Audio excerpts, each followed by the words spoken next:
और यहाँ अतिथि लोग इरफान झांसी जी भी आ गए हैं और बाकी लोग, मैं जिन जिन को नाम जानता हूँ उनके नाम ले रहा हूँ, जिनके नहीं जानता उनको प्रणाम कर रहा हूँ। मैं बहुत कम लोगों से मिला हूँ, लेकिन जिनसे मिला हूँ तो बहुत अच्छे से मिला हूँ। अभी मैं क्रम को आगे बढ़ाता हूँ, समय के लिए मुझे बार बार संकेत किए जा रहे हैं और विनोद नयन जी भी मंच पर इसीलिए आए हैं कि आप बता सके कि अभी साथियों को इससे ज्यादा नहीं पढ़ने देना। आपके अनुशासन प्रीता को प्रणाम करता हूँ। कभी कभी अनुशासन भी इतना कड़क हो जाता है कि टूट ही जाता है, इसलिए उसको तोड़ना ठीक नहीं है, उसको नरम बनाए रखो और हमको जोड़ने की बात करते हैं। आइए मैं जिन्हें बुलाना चाहता हूँ, ईश्वर आरूप। ये ओजस्वी कविताएं लिखते हैं, छत्तीसगढ़ की धरा से हमारे बीच में आए हैं और छत्तीसगढ़ की माटी कोई अलग नहीं है, कभी हमारा मध्य प्रदेश का हिस्सा हुआ करता था। ये आज हिस्सा ना सही, किस्सा जरूर है मध्य प्रदेश का। छत्तीसगढ़ और हम लोगों के यहाँ की संस्कृति एक जैसी है, लेकिन वहाँ की एक बोली है, एक भाषा है, वो अलग है। आज जो हिंदी में अपनी कविताएं पढ़ेंगे, मैं उनके अंदाज और उनकी प्रतिभा के अनुरूप इन पंक्तियों से उन्हें आमंत्रित करता हूं कि हमको हमारी हिम्मत पे नाज होना चाहिए, जब भी हो गगन भेदी आगाज होना चाहिए, और बढ़ते कदमों को मत रोको मेरे साथियों, आगे बढ़ो तो वीरों सा अंदाज होना चाहिए, आगे बढ़ो तो वीरों सा अंदाज होना चाहिए। आपकी तालियां आगवानी करें भाई ईश्वर साहू आरू।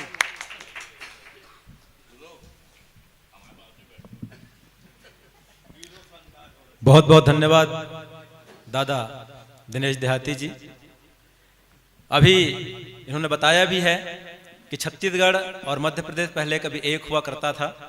मैं तो ये कहता हूँ कि छत्तीसगढ़, क्योंकि हम महतारी बोलते हैं, तो वो बहन हुई, मध्य प्रदेश भाई हुआ।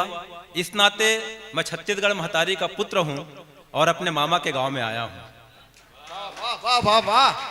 छत्तीसगढ़ में मामा भगवान को भांजा बोलते हैं और इतिहास गवाह है, मामाओं को भांजों ने निपटाया है। मैं निपटाने नहीं आया हूं साहब, मैं प्रणाम करने आया हूं। मैं अरपा, महानदी, पैरी, सोंडूर, इंद्रावती, शिवनाथ और खारून नदियों के सप्त जलधारा के शब्द जल से इस अमरकंटक, जबलपुर, नर्मदा नदी के पावन भूमि को सिंचित करने आया हूं, प्रणाम करने आया हूं। आप सभी को सादर प्रणाम, मंच को सादर प्रणाम, स्वागत। और आदरणीय इंजीनियर विनोद नयन जी, इनको जन्मदिवस की हार्दिक शुभकामनाएं।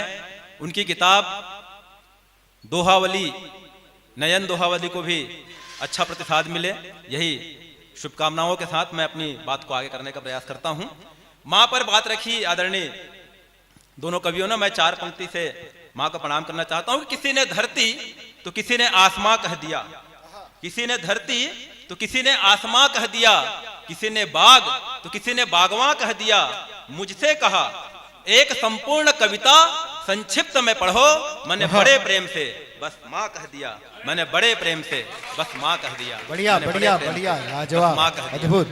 दुनिया अद्भुत है साहब। खोज का कवि हूं तो मैं एक दृश्य प्रस्तुत करना चाहता हूं आपके सामने में, आप उस दृश्य को समझिएगा। स्वागत स्वागत। एक युद्ध में एक सैनिक अपना प्राण गंवा देता है और वहां पर सैनिक ना केवल अपना प्राण गंवा देता है बल्कि उसके शीश को काट कर भी दुश्मन ले जाते हैं, और वहां पर उनके जो बाकी मित्र थे उस सैनिक के शव को उठा करके ताबूत में भर करके उसके परिवार के सामने ले जाया जाता है। मां देखती है, कफन उठा करके देखती है, और जब शीश नहीं पाती तो वो बोलती है सैनिकों से कि बेटे, मेरे बेटे का भाल कहाँ है।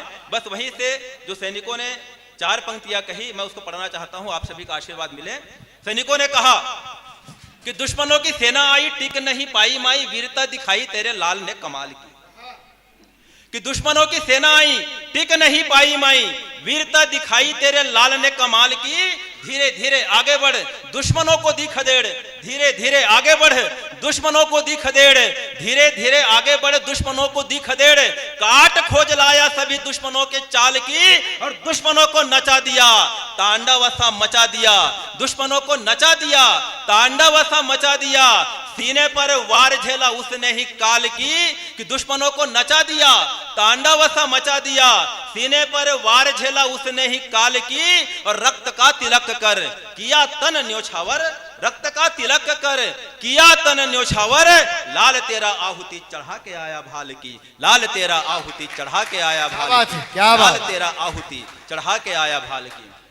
और ऐसे हमारे बीच में अनगिनत शहीद हैं, अनगिनत ऐसे नाम हैं जिनके नामों से बड़े बड़े बिल्डिंगों को होना चाहिए, रास्तों को होना चाहिए। जब हम उसको नहीं पाते तब वहां से एक कविता जन्म लेती साहब कि शहीदों के मुखौटों पे दिखे अपने ही लोग, पर सचमुच बलिदानियां नहीं दिखी।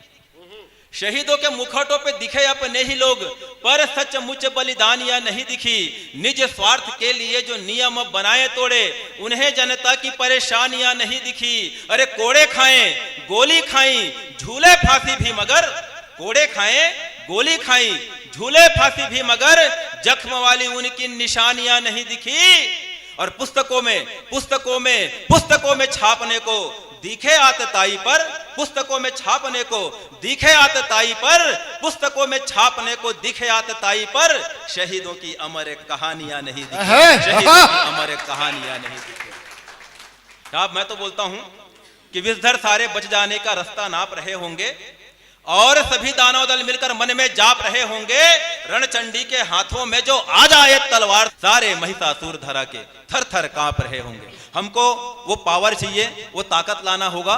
और चूंकि समय की मर्यादा में तो एक केवल मुक्तक पढ़ देता हूं, एक मुक्तक पढ़ देता हूं, वर्तमान में बहुत प्रासंगिक है साहब। हम अपने आप को गौरवशाली कहते हैं, और हम इतने गौरवशाली, लेकिन हमारी एक अच्छाई कई बार हमको ले डूबती है। भाईचारे के मोर्चे पर एक तरफा डटे हुए हैं हम, भाईचारे के मोर्चे पर एक तरफा डटे हुए हैं हम, जुड़े हुए हैं वृक्ष से लेकिन जड़ से कटे हुए हैं हम। और कुछ मूर्खों ने स्वार्थ की खातिर हम सबको भटकाया है। अरे तब भी बटे हुए थे यारों, अब भी बटे हुए हैं हम, अब भी बटे हुए थे यारों, अब भी बटे हुए हैं हम। और बहुत बहुत धन्यवाद आपको। जय हिंद, जय भारत, जय छत्तीसगढ़।